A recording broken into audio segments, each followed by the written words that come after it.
dari kelompok 9 akan menjelaskan tentang organel sel. Nah, sebelum masuk ke materi, izinkan kami memperkenalkan diri dahulu. Saya Bunga Oktara Madona dengan NIM A1D1222087. Saya Den Syahira dengan NIM A1D1222086. Saya Alta Damayanti dengan NIM A1D1222088. Baiklah, langsung saja masuk ke materi tentang organel sel. Menurut National Human Genome Research Institute dalam Kompas, organel sel adalah struktur yang memiliki satu atau lebih pekerjaan untuk dilakukan di dalam sel. Dengan bekerjanya organ sel, maka terjadilah fungsi kehidupan pada makhluk hidup. Nah, organel sel terbagi menjadi dua, yaitu organel sel hewan dan organel sel tumbuhan. Sel hewan.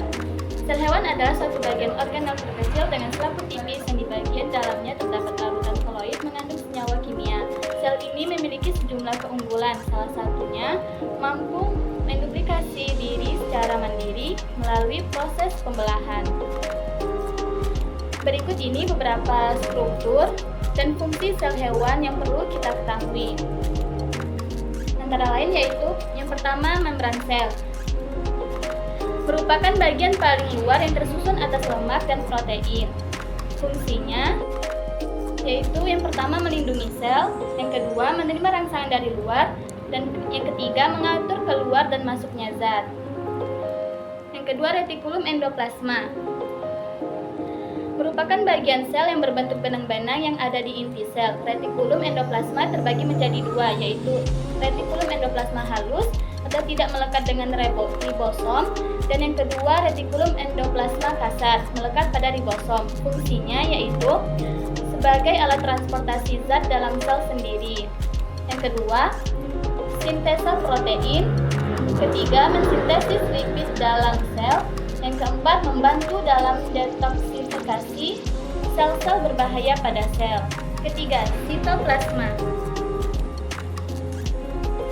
Merupakan cairan sel dan segala sesuatu yang larut di dalamnya, terkecuali nukleus atau inti sel dan organel.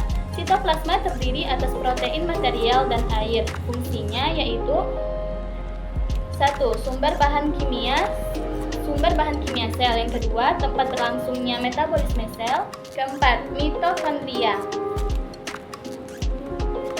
Merupakan organel paling besar yang merupakan mesin dalam sel. Fungsinya yaitu 1. Menghasilkan energi dalam bentuk ATP. Yang kedua, respirasi seluler. Dan yang kelima, lisosom. Berupa bentuk kantong terikat di membran yang berisi kandungan enzim hidrolitik yang dipakai dalam mengontrol pencernaan intraseluler. Fungsinya yaitu sebagai pemasukan makromolekul dari luar menuju ke dalam sel dengan mekanisme endositosis. Yang kedua, mencerna materi dengan memakai fagositosis. Ketiga, mengontrol pencernaan intraseluler. Keempat, sebagai penghancuran organel sel yang rusak atau autofagi. Keenam, ribosom.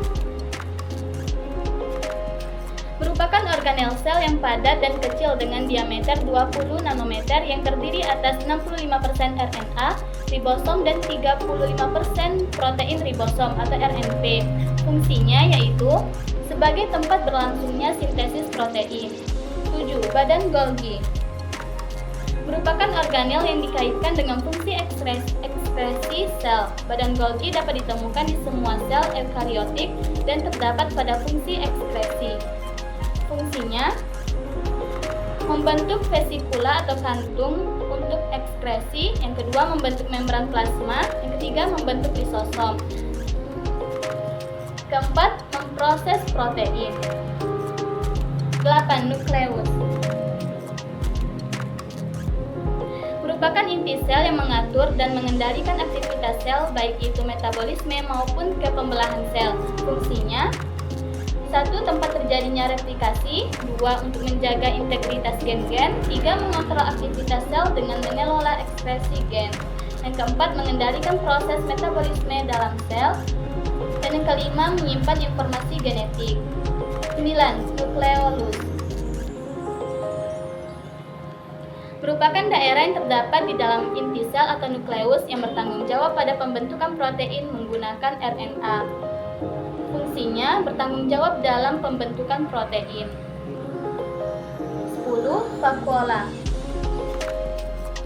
Pada sel hewan dan vakuolanya berukuran kecil atau tidak ada sama sekali kecuali hewan yang bersel satu. Pada hewan bersel satu terdapat dua jenis vakuola, yaitu vakuola makanan yang berfungsi dalam pencernaan intrasel dan vakuola kontraktil yang berfungsi sebagai osmoregulator. Tumbuhan merupakan bagian paling kecil dari organ tumbuhan. Sel tumbuhan yaitu penggerak dari suatu tumbuhan itu sendiri.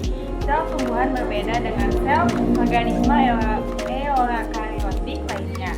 Berikut ini beberapa struktur dan fungsi sel tumbuhan yang perlu kita ketahui, antara lain: inti atau nukleus, organel paling penting dalam sel mengingat fungsinya yang memang mengontrol segala macam aktivitas sel dengan berdasarkan pada informasi genetik yang dibawa DNA. Yang kedua, retikulum endoplasma, mendukung sintesis protein dan menyalurkan bahan genetik antara inti sel dengan sitoplasma dan berfungsi sebagai alat transportasi zat-zat di dalam sel itu sendiri. Aparatus Golgi. Badan Golgi adalah organel yang dikaitkan dengan fungsi ekskresi sel dan struktur ini dapat dilihat dengan menggunakan mikroskop cahaya biasa. Dinding sel. Ini bertindak sebagai lapisan pelindung bagi tanaman dan memberikan kelakuan pada sel-sel. Penutup luar sel yang ada pada sel tumbuhan tanaman ini terdiri dari polisakarida pada tumbuhan dan kitin pada jamur. Sitoplasma. Sitoplasma ialah bagian sel yang terbungkus membran sel. Pada sitoplasma terdapat sitoskeleton, berbagai organel, dan vesikul juga terdapat sitosol yang berupa cairan tempat organel melayang-layang di dalamnya. Kloroplas. Sebuah plastit yang mengandung klorofil dan digunakan sebagai tempat berlangsungnya fotosintesis. Kloroplas adalah organel sel yang memiliki membran yang hanya ditemukan pada sel tumbuhan. Vakuola. Vakuola berukuran besar yang dimiliki sel tumbuhan. Fungsi sentral vakuola adalah menyimpan cadangan makanan. Membran sel.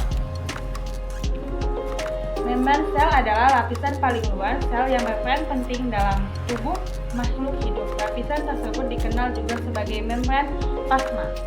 Fungsi membran sel pada tumbuhan membentuk dan melindungi sel, membentuk enzim untuk metabolisme, melindungi bagian sitoskeleton sebagai penggerak fasis spontan, difusi, dan osmosis pengangkut molekul pada organel sel. Mitokondria. Mitokondria juga berperan sebagai tempat menghasilkan energi. Fungsi mitokondria tidak hanya bertanggung jawab atas respirasi sel, namun memiliki berbagai macam fungsi. Untuk itu, ketahui beberapa fungsi mitokondria berikut ini. 1. Menghasilkan energi dengan bentuk ATP, tempat berlangsungnya respirasi sel. Mendetoksifikasi amonia, berperan dalam proses apoptosis, mengatur aktivitas metabolisme sel, menjaga konsentrasi ion kalsium, menerima hasil enzim. Sel tumbuhan dan sel hewan memiliki perbedaan walaupun secara umum organelnya sama. Sel hewan adalah unit fungsional dasar yang membangun tubuh hewan. Adapun sel tumbuhan adalah unit fungsional dasar yang membangun tubuh tumbuhan. Nah, perbedaannya yaitu ukuran. Sel tumbuhan memiliki ukuran yang lebih besar dari sel hewan. Dilansir dari Microbe Notes, ukuran sel tumbuhan berkisar 10 mm hingga 100 mm. Sedangkan sel hewan memiliki ukuran sel berkisar 10 mm hingga 30 mm. Yang kedua, keberadaan dinding sel. Sel tumbuhan memiliki dinding sel terdiri dari membran sel dan juga selulosa yang bersifat kaku. Sedangkan sel hewan tidak memiliki dinding sel, namun hanya memiliki membran sel. Yang ketiga adalah perbedaan ukuran vakuola. Sel hewan dan sel tumbuhan sama-sama memiliki vakuola. Yang membedakan hanyalah ukurannya. Sel tumbuhan memiliki satu vakuola atau vakuola tunggal yang besar, menempati 90% dari volume sel, sedangkan sel hewan memiliki banyak vakuola dengan ukuran kecil. Yang terakhir, keberadaan lisosom. Sel hewan memiliki lisosom yang mengandung enzim pencernaan untuk memecah makromolekul makanan dan juga enzim hidrolitik yang membunuh bakteri dalam tubuh hewan. Sedangkan sel tumbuhan seringkali tidak memiliki lisosom.